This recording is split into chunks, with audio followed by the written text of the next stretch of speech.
সাধারণ জিনিস দিয়েও অনেক সময় অসাধারণ কিছু তৈরি করা যায়। কিছু খাবার আছে খুবই নর্মাল, অথচ এত স্বাদ যে মুখে দিয়ে কেউ বুঝতেই পারবে না যে কি দিয়ে তৈরি, কিসের তৈরি। আসসালামু আলাইকুম। আজ আমি আপনাদের সাথে শেয়ার করব খুবই মজাদার ফুলকপির কাটলেট। এই রেসিপির জন্য আমি এখানে কিছু ফুলকপি একদম নরম করে সিদ্ধ করে নিয়েছি। ফুলকপি সিদ্ধ হতে সময় লাগে না, তাড়াতাড়ি একদম নরম হয়ে যায়। এখন ফুলকপিগুলো হাত দিয়ে মেখে নিব। একদম আমি কিমা করব না, একটু ঝুরি ঝুরি রাখবো। এখন ফুলকপির সাথে মেশাবো আলু সিদ্ধ। আমি একটা বড় আলু সিদ্ধ করে চটকিয়ে নিয়েছি। আর মেশাবো কাঁচামরিচ কুচি, পেঁয়াজ কুচি, ধনেপাতা কুচি, চালের গুঁড়া, লবণ, মরিচের গুঁড়া, একটু হলুদের গুঁড়া, একটু চাট মশলা। সব একসাথে ভালো করে হাত দিয়ে মেখে নিব। অনেক বাচ্চারা ফুলকপি খেতে চায় না, অথচ ভাজা পোড়া তাদের অনেক পছন্দ। আর কাটলেটের সাইজে একটু বড় হয়। আর যদি বাচ্চাদের একটা কাটলেট খাওয়ানো যায় তাহলেই যথেষ্ট।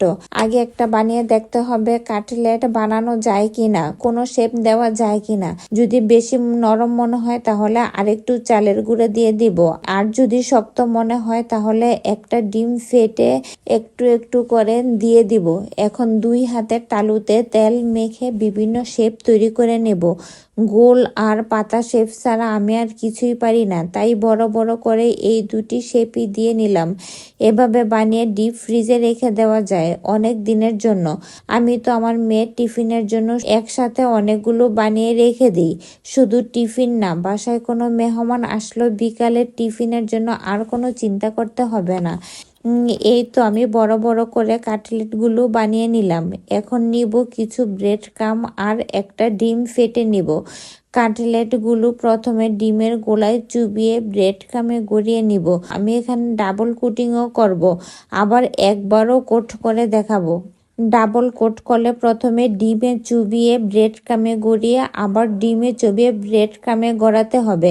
ডাবল কোট করলে দেখতে সুন্দর লাগে, খেতেও অনেক ভালো লাগে। এখন প্যানে তেল দিয়ে আমি কাটলেটগুলো ভেজে নিব। কাটলেটগুলো যদি বানিয়ে তেলে ভাজার আগে একটু ডিপ ফ্রিজে রাখা যায় তাহলে অনেক ভালো হয়। কারণ যে কোনো ব্রেড ক্রামের জিনিস বানিয়ে একটু ফ্রিজে রেখে তেলে ভাজলে অনেক ক্রিস্পি হয়। এই তো আমি কাটলেটগুলো বাদামি করে ভেজে নিব।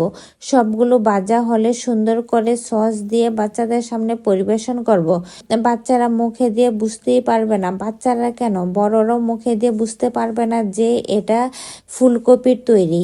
যে বাচ্চারা ফুলকপি খেতে চায় না তাদের জোর করে খাওয়ানোর কি দরকার। এমন কাটলেট বানিয়ে সামনে দিন, দেখুন কত খুশি হয়ে খেয়ে নেবে। আর কত সহজেই বাসায় থাকা কিছু উপকরণ দিয়েই তৈরি হয়ে যাবে এই মজাদার নাস্তা। এই ছিল আমার অনেক মজাদার, হেলদি, ইয়াম্মি, লোভনীয় ফুলকপির কাটলেট।